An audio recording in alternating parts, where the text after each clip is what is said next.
Eden Care UK is a friendly intervention service providing support to people who are terminally ill reaching end of life. We advocate for a high quality of care and enhanced life choices, and challenge the isolation of elderly people through friendship and social activities. This service would not be possible without your support. Please donate edencareuk.com or call 07957 199 328.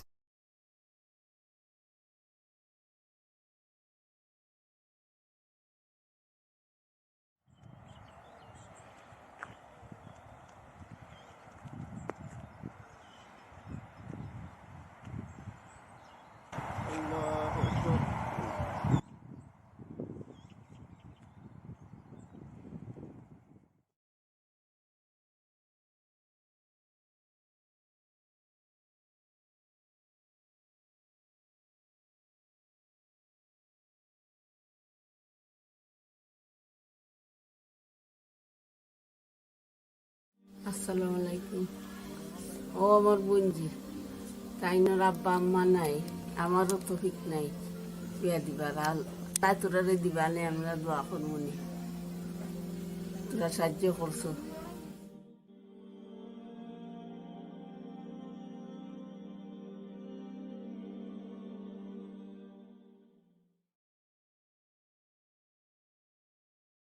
National Muslim Burial Register was established to support Muslims arrange their final rites. This service caters for Muslims who have no one to carry out their Islamic burial rites upon their death, including funeral planning and burial after their demise. Get in touch for a friendly chat and discuss our eligibility criteria. muslimburialfund.co.uk or call 07957 199 328. National Muslim Burial Register is a service offered 10 বছর আর আম্মা 7 বছর মানে তোর মা বাপ কেউ নাই না তোকে তো বিয়া ঠিক করছনি কোনো ও ঠিক করছি তো অনেক আজারাতা সাহায্য লাগি রে বাবা। আমি থাকি আপনার কাছে আপনারাম জানে আমি ফুরি গুতারে একবার দিতাম।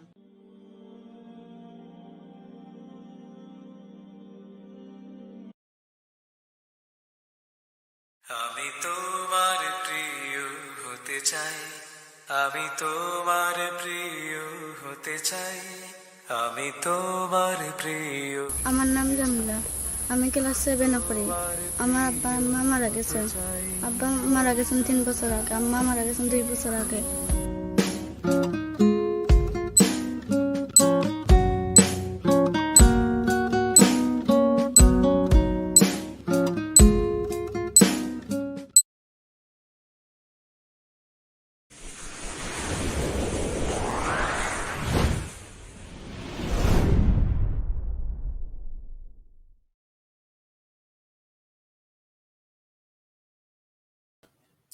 Assalamu alaikum wa rahmatullahi wa barakatuh. Welcome to one of the another episode of Ask the Imam show, with brought to you by my Ramadan TV.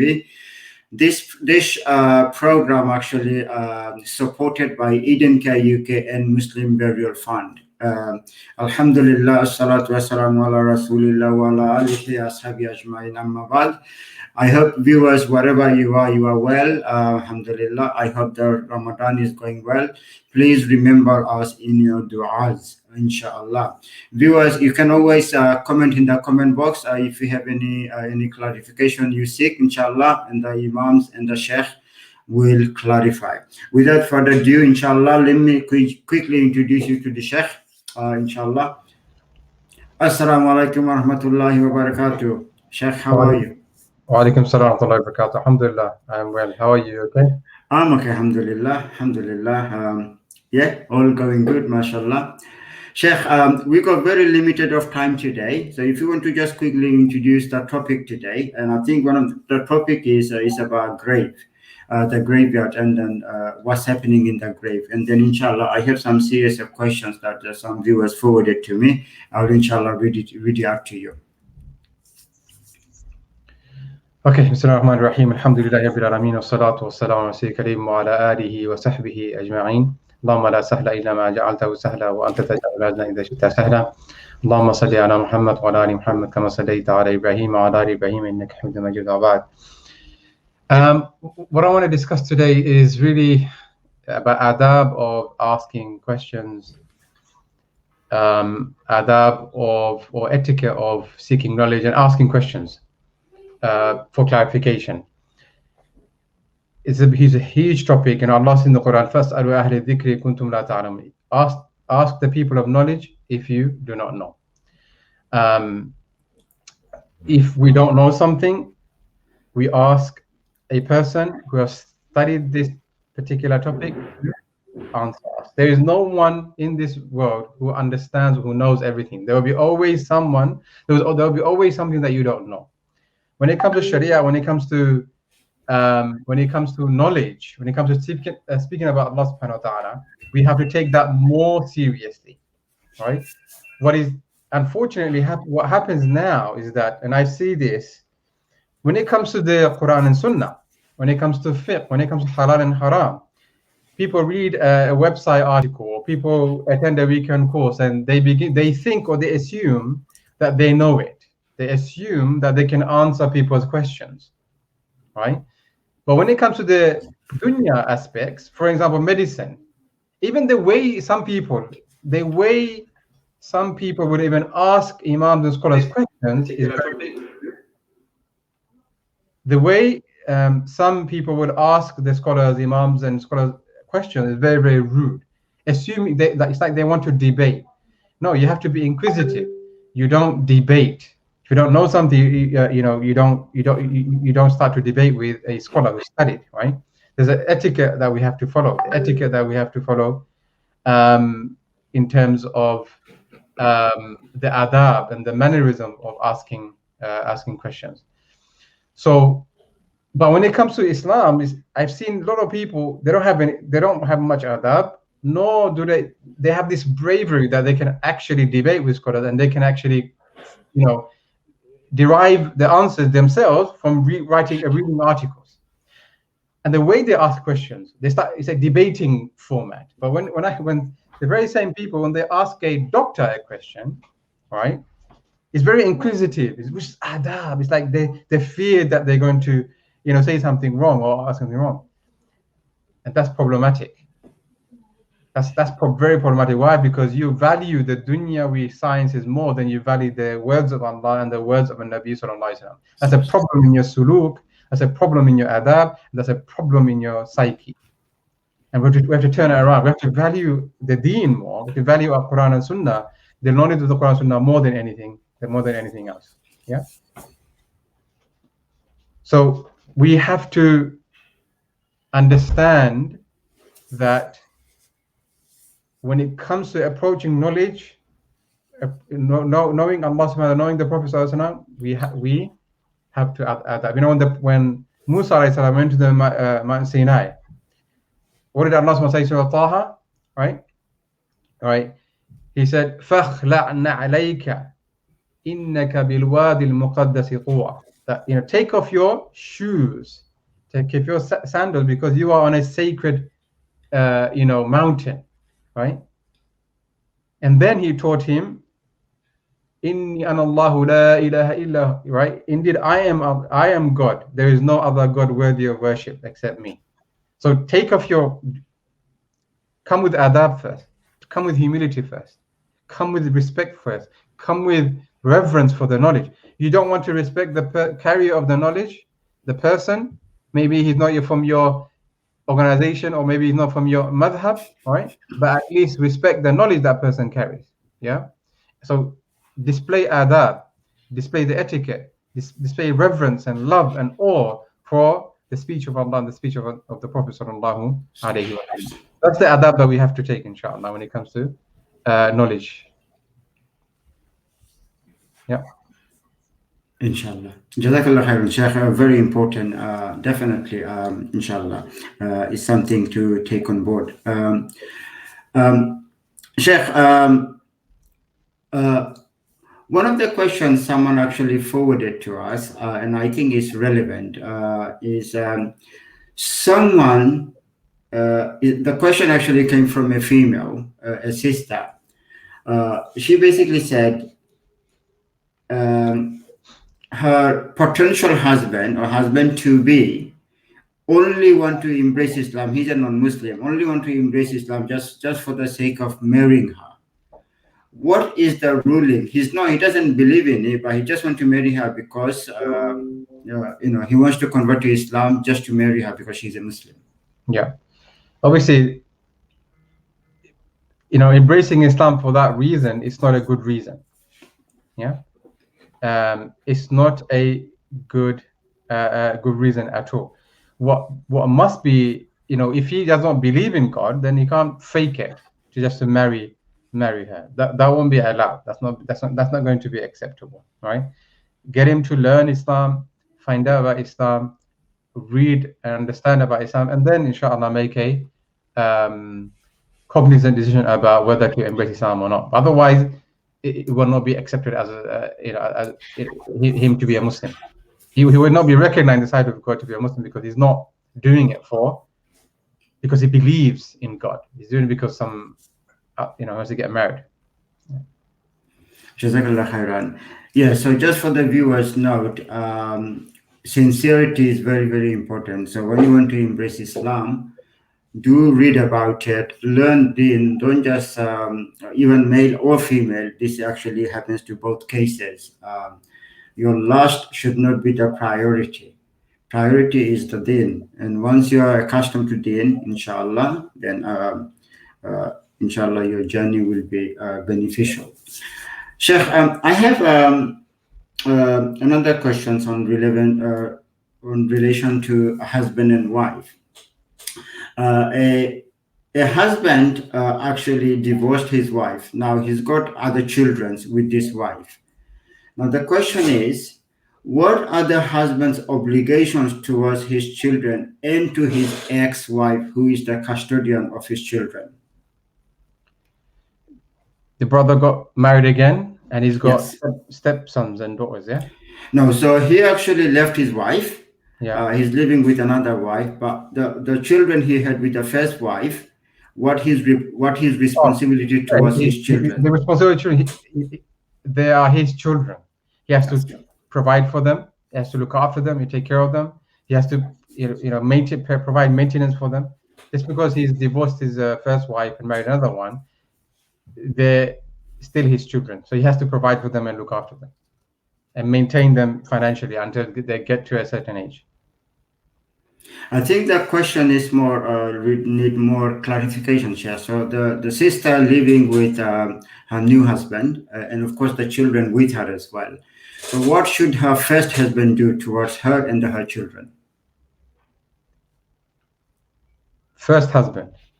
Yeah. So let me rephrase that again, inshallah. So husband divorced his wife, married to another wife. Yeah. Now his ex-wife and his children with his ex-wife, now they are living with another family. She is also married. She's also living with her new husband. And then she's got children which she actually got from her first husband. Now the question is, what is the responsibility of her first husband towards her children and herself? What should her first husband? What is her first husband? We're getting confused. Look, if the husband, if the children are his and they're divorced, then he has to maintain them. Yeah, he has no responsibility. He does not have any legal responsibility to look after her new children. That's not his. Yeah, he has no legal requirement right, and he has no legal requirement to look after her stepchildren. Yeah, he has a legal requirement to look after his own children, his biological children. Yeah, that he has to maintain her, provide for them, and maintain them, look after them. Jazakallah khairan, Sheikh.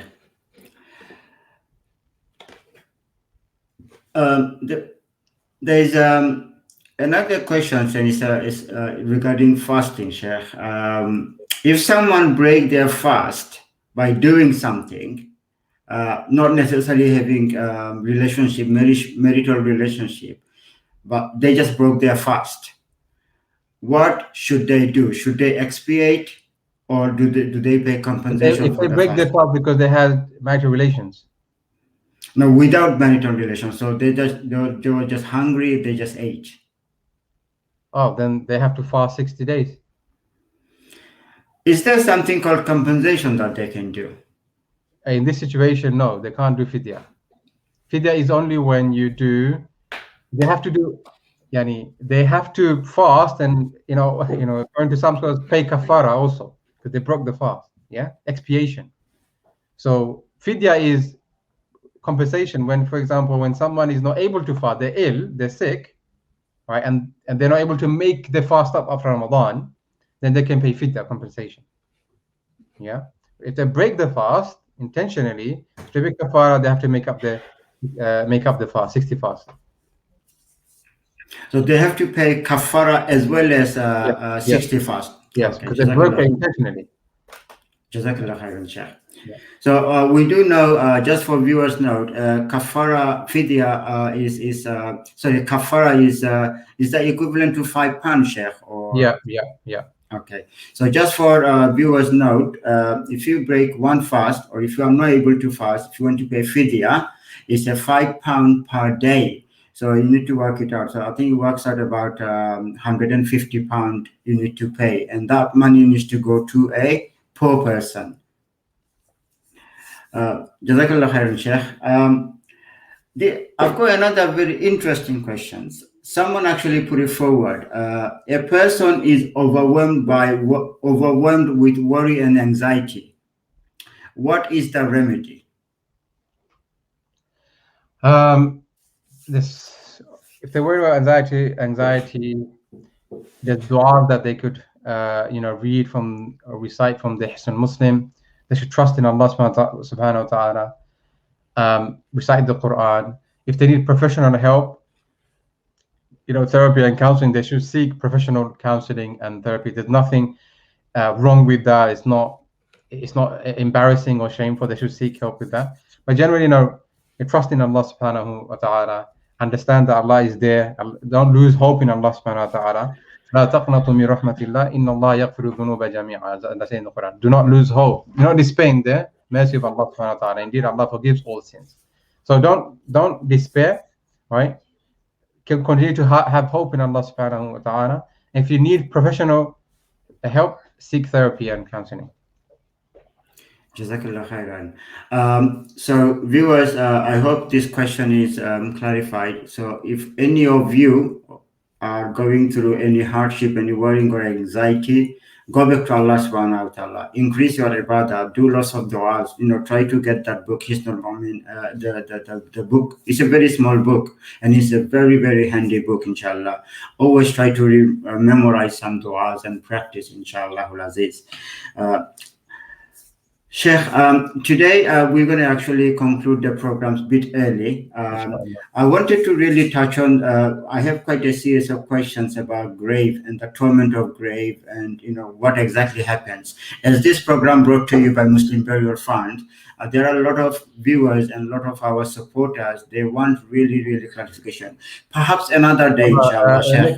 Next time, inshallah. Inshallah. Jazakallah khairan. Just before we conclude, Sheikh, do you want to quickly elaborate how people calculate their zakah?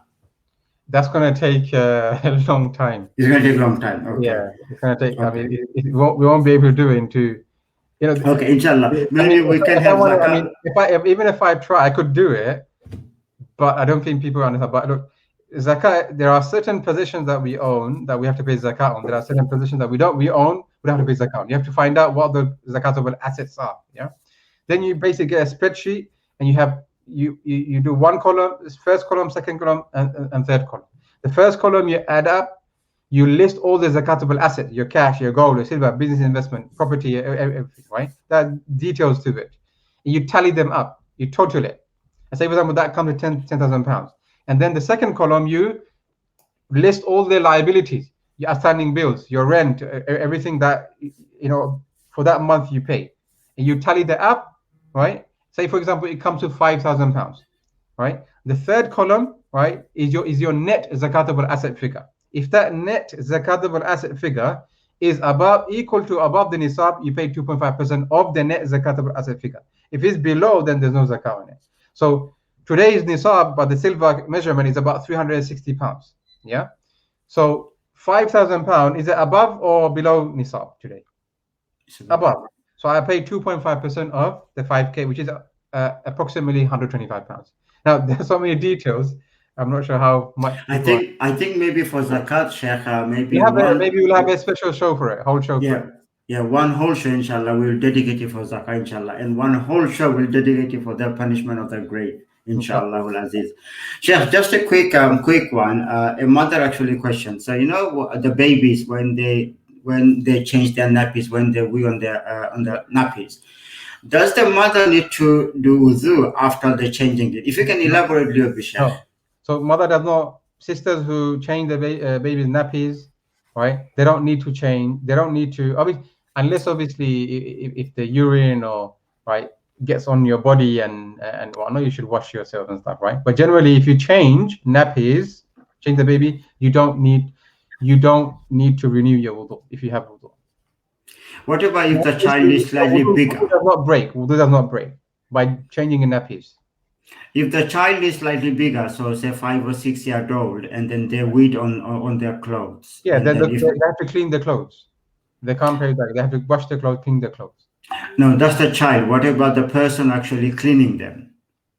Does that person need to renew their wudu? The mother or the person cleaning, they have to wash the clothes.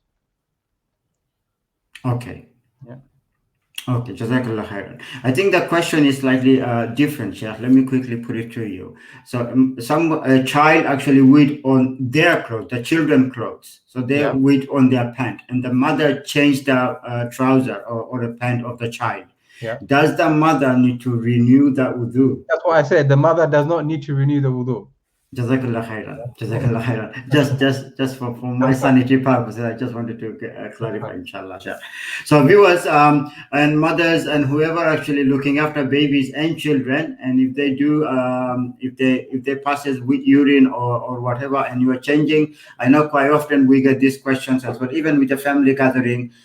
No, you don't. You don't need to do wudu again, but make sure your clothes is clean. And if the wee or anything touches your clothes, then you need to change your clothes, of course, inshallah.